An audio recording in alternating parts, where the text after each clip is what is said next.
¿Qué tal? Les habla Jorge Gestoso. En el programa de hoy, el tratamiento mediático en el proceso electoral rumbo a las elecciones presidenciales de la Argentina, con otro notable invitado, Martín Becerra, investigador y catedrático universitario especializado en temas de medios de comunicación, directamente desde Buenos Aires. Martín Becerra, una cálida bienvenida al programa. Muchas gracias, Jorge. Un gusto hablar contigo. El gusto es nuestro también. Martín, cuéntanos cómo ves tú el tratamiento mediático rumbo a esta segunda vuelta en las elecciones presidenciales de Argentina del 19 de noviembre. Bueno, es un tratamiento mediático muy curioso, tú sabes, porque en primer lugar, en la Argentina tenemos un sistema de medios mayormente comercial, privado, de grandes grupos de comunicación, un subsistema estatal con una audiencia bastante menor a la de los grandes medios comerciales. Y estos grandes medios comerciales, yo diría que mayoritariamente se volcaron, los grupos más grandes de comunicación, se volcaron en la primera vuelta, que fue en el 22 de octubre, a favor de quien salió tercera como elección, digamos, como opción más votada, que fue Patricia Bullrich, de una opción de derecha llamada Juntos por el Cambio. Al haber salido tercera, esa opción, lógicamente, no va a estar en la segunda vuelta, sino que van a estar los dos candidatos más votados, que son Sergio Massa, oficialista, peronista, y Javier Milei, de ultraderecha, que es un poco la fuerza política emergente, la sorpresa, vamos a decir, electoral, por lo menos, del último año en la Argentina, con un perfil muy parecido al de Jair Bolsonaro, expresidente de Brasil, o Donald Trump, el expresidente estadounidense. Bien, entonces Massa y Milei van a la segunda vuelta y los grandes medios de comunicación que se habían volcado de manera muy manifiesta a favor de Patricia Bullrich están, como dice el GPS, ¿no?, recalculando a ver, digamos, cómo se posicionan frente a la segunda vuelta, que es el 19 de noviembre. Frente a esta segunda vuelta diría que tenemos dos grandes grupos de comunicación, como son Clarín, que además no es solo de medios, sino de telecomunicaciones, y La Nación, que originalmente es un diario muy tradicional, conservador, pero que en los últimos 10 años tiene una cadena de televisión que podríamos, para abreviar, decir que tiene una línea editorial rabiosa, digamos, muy agresiva, de derecha, parecida a Fox News en Estados Unidos. Entonces, después de unos días de desconcierto, después del fracaso electoral de la opción que ellos, ya digo, de manera elocuente habían apoyado, ahora, en los últimos 3, 4 días, ya se ve una definición bastante nítida de La Nación y su canal de televisión que se llama La Nación Más, a favor del candidato Milei de ultraderecha, de manera también, como digo, muy facciosa, es decir, muy militante, muy poco parecida al ejercicio del periodismo clásico. Y los medios de Clarín, que son numerosos, porque es el grupo mayor de la Argentina, que diría que en estos últimos días lo que se ve es que hay un esfuerzo para ser relativamente equilibrados, lo cual en Clarín, en los medios de Clarín, es toda una novedad. En la Argentina consideramos que esto es una novedad, porque Clarín, por lo menos desde el año 2008, en que rompió sus relaciones con el entonces gobierno de la actual vicepresidenta Cristina Fernández de Kirchner, desde el año 2008 ejerció lo que uno de los ex directores de política de Clarín, Julio Blanc, ya fallecido, llamaba periodismo de guerra, ¿no? Es decir, un periodismo faccioso, combativo, poco equilibrado. Y bueno, en estos días se está ensayando un equilibrio. Eso me parece que es toda una novedad y la destaco como de interés porque en la Argentina, digamos, se trata del multimedios más poderoso que además, por ser el más poderoso, es una referencia para el resto del ecosistema de medios, incluso de quienes no trabajan en él. ¿Y qué pasa entonces si es que han tomado alguna posición esos otros medios, digamos, alternativos, como podría ser la televisión pública, entre comillas, y todo el resto que no está cubierto por estos dos medios hegemónicos. Bueno, fuera de estos dos grandes grupos hay un tercer medio con mucha influencia, que es Infobae, que está en distintos países de América Latina y también en Estados Unidos para la población latina, que ha tenido siempre una línea editorial de derecha, digamos, en el espectro ideológico político, que de todas formas, a diferencia de Clarín y de La Nación, incluye en sus... es un medio online, pero es el más visitado en la Argentina, incluye en sus ediciones voces que van a contramano de esa principal línea editorial, que es la que uno ve en las principales notas del sitio web de Infobae. Y luego tenemos un arco de medios que podríamos denominar oficialista, digamos, que claramente están identificados con la candidatura de Sergio Massa, peronista y actual ministro de Economía en la Argentina además, que ahí podemos ubicar a la televisión pública, o sea, los medios estatales, cuya audiencia es pequeña, y también algunos medios privados que tienen una audiencia considerable. Pienso en una señal de noticias, en un canal que se llama C5N del grupo Indalo, es un grupo privado, pero que está alineado con el gobierno. De nuevo, es un alineamiento, digamos, aquí tendríamos que empezar a hablar de matices, porque los alineamientos, por ejemplo, de C5N con el gobierno no le impiden entrevistar o incluir incluso entre sus animadores y conductores a gente que está en las antípodas del gobierno, pero digamos, la línea editorial predominante en ese medio es oficialista. Digo eso para diferenciarla de lo que no hacen, ¿no es cierto?, Clarín, La Nación. En ese sentido, yo diría que en esta campaña electoral y en general en la vida pública argentina, la agenda mediática es una agenda disputada, es una agenda que no es no es monocolor, si bien hay medios con una predominancia mayor, con una audiencia más grande, con una cantidad de vehículos, ¿verdad? De emisoras, de diarios, de portales, con cuentas en Internet, en las distintas redes sociodigitales que son más numerosas y por lo tanto tienen mayor alcance y mayor influencia. Pero no es monocolor, es disputada y me parece que en ese sentido abre también a la candidatura de Massa, que salió primero con una diferencia de casi 7 puntos sobre el candidato ultraderechista Milei, le abre también, digamos, una expectativa de repercusión que, por cierto, también tiene por su propia condición de primer candidato votado y de ministro de Economía.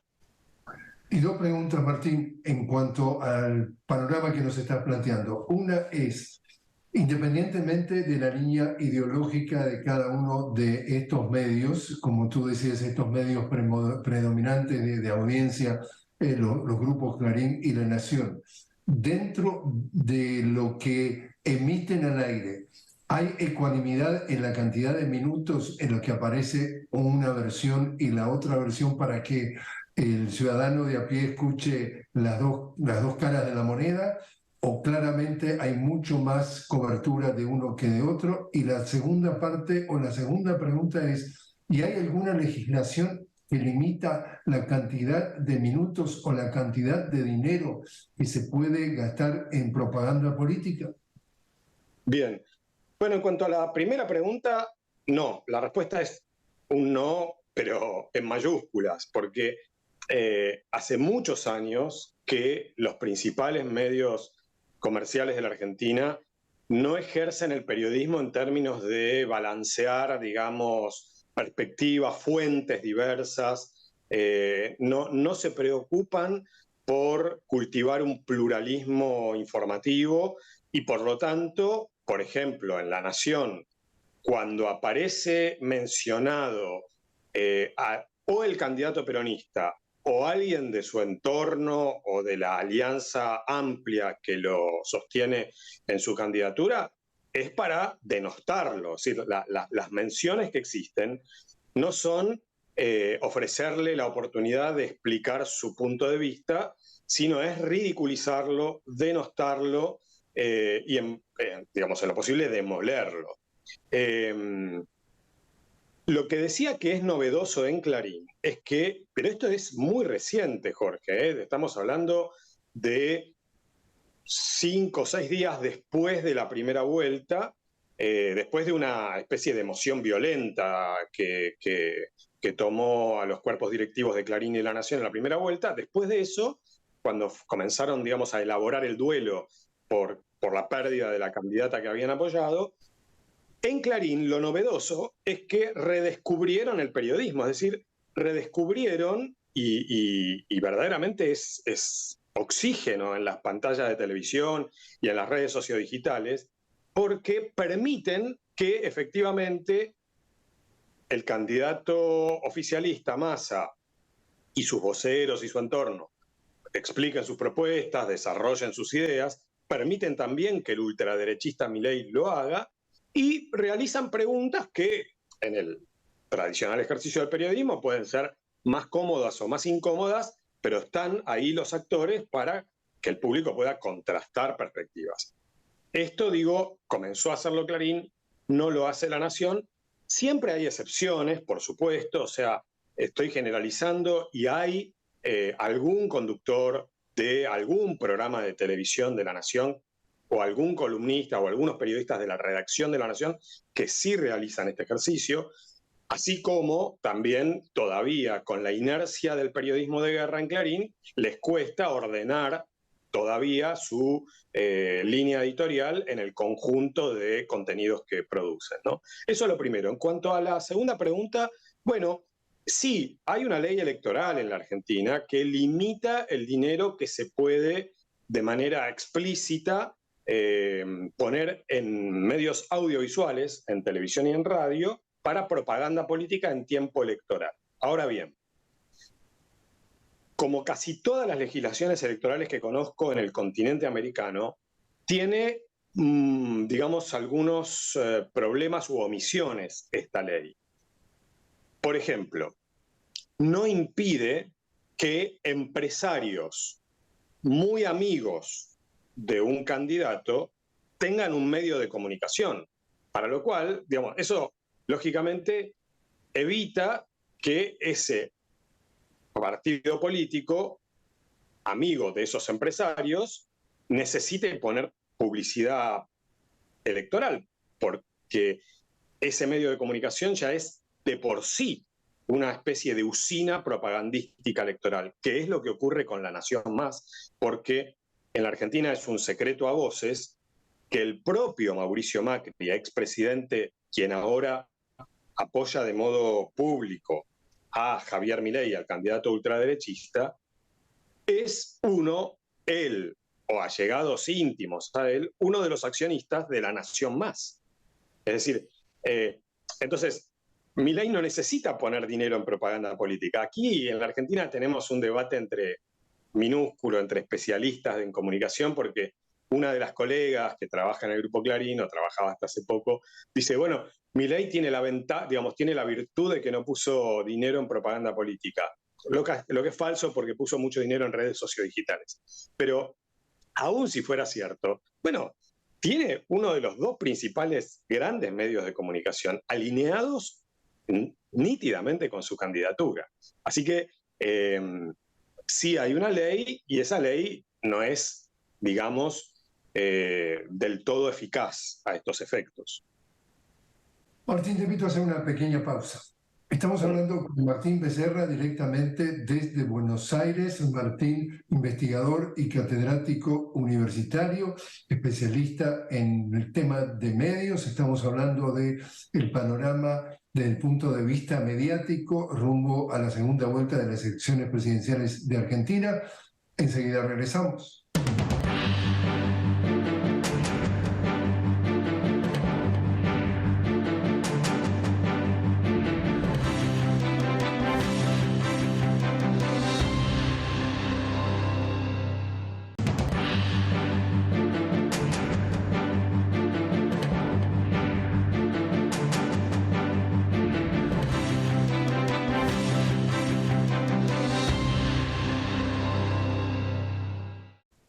Continuamos hablando con Martín Becerra directamente desde Buenos Aires. Martín es investigador y catedrático universitario especializado en el tema de medios de comunicación.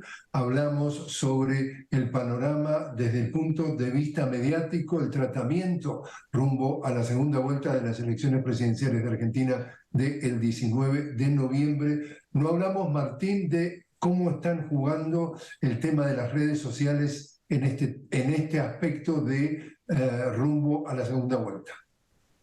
Bien, en un país que tiene ya un nivel de conectividad masivo, fija y móvil como la Argentina, las redes sociodigitales son verdaderamente importantes. Diría que tanto las cuentas oficiales de los medios de comunicación tradicionales en redes sociodigitales, como influencers, cuentas que son, entre comillas, autoridades de esas redes por la cantidad de seguidores que tienen y que diría que todos ellos troquelan también la agenda política, la agenda mediática en estas elecciones. Y en este sentido se ha dicho en la Argentina mucho que la candidatura del ultraderechista Milei ha hecho una explotación, digamos, magistral de TikTok, ¿no? De esta red de videos cortos, muy utilizada sobre todo en segmentos juveniles de la población, la red que más creció después de la pandemia en todo el continente americano en cantidad de usuarios. Yo discuto esa perspectiva, creo que hay una relación muy simbiótica, muy de mucha influencia mutua y de mucha potenciación mutua entre la televisión tradicional y las redes sociodigitales. No creo que esta sea una campaña que solo se dirime en las redes. De hecho, Milei es un producto televisivo, Milei es un personaje que ha sido el economista con mayor presencia en televisión abierta de los últimos 10 años en la Argentina. Cantidad de minutos en televisión abierta, no solamente en programas políticos, también y sobre todo, diría, en magazines del mediodía, es decir, en programas más blandos, ¿no es cierto?, de una agenda de contenidos más relajada, lo que lo catapultó a Milei con un conocimiento público y un perfil, digamos, deconstructurado que es beneficioso para su instalación electoral.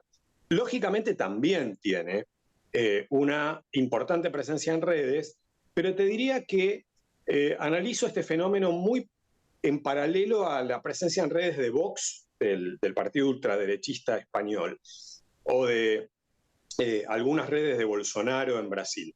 Porque diría que en muchos casos hay cuentas con millones de seguidores que preceden la candidatura de Milei y tienen una agenda antifeminista, antivacunas, antiderechos sociolaborales, anti-integración latinoamericana, antiambientalista, antieducación pública. Es decir, es una agenda ultraderechista, para sintetizar, que es previa, digamos, que viene teniendo una instalación y un desarrollo muy amplio, digamos, tanto en YouTube, sobre todo en YouTube, YouTubers, como en TikTok y en menor medida también en Facebook y en Twitter, que son personajes que tienen una gran circulación en América Latina, incluso son bestsellers en algunos libros de consignas que han producido y vendido,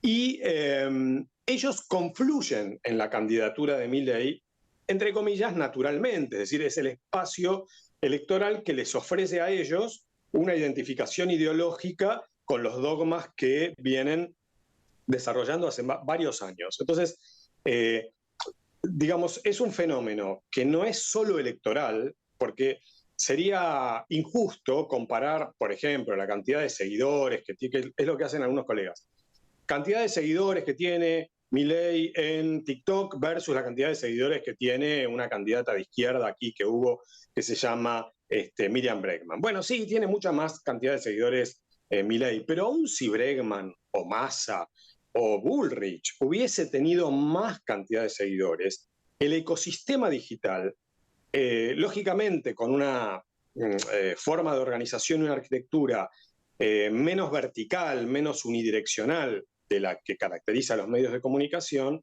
se nutre de ese ecosistema de redes, de nodos, que en este caso alimentan la candidatura de Milei. Ahora, Martín, si lo miramos desde el punto de vista de, también para una audiencia que nos ve fuera de la Argentina, sale entonces el candidato oficialista, el peronista, el ministro de Economía del actual presidente Alberto Fernández, el señor Massa, y obtiene el 37% de los votos. En segundo lugar sale este fenómeno nuevo, el ultraderechista, entonces Javier Milei con el 30% de los votos. Quiere decir que los dos necesitan salir a coquetear otros votos para alcanzar hasta el 50%. Desde el punto de vista de estrategia mediática, ¿has podido detectar algún ajuste o algún cambio a efectos de sumar votos y llegar a ese 50 más 1% de los votos? Sí, efectivamente. En primer lugar, los votos que fueron a la candidatura ahora inexistente de Patricia Bullrich, quien salió tercera, que fue el 23% de quienes ejercieron el voto en la primera vuelta. Bueno, es un caudal electoral, es una cantidad de electores importante que ambos candidatos ahora están seduciendo con distintas estrategias.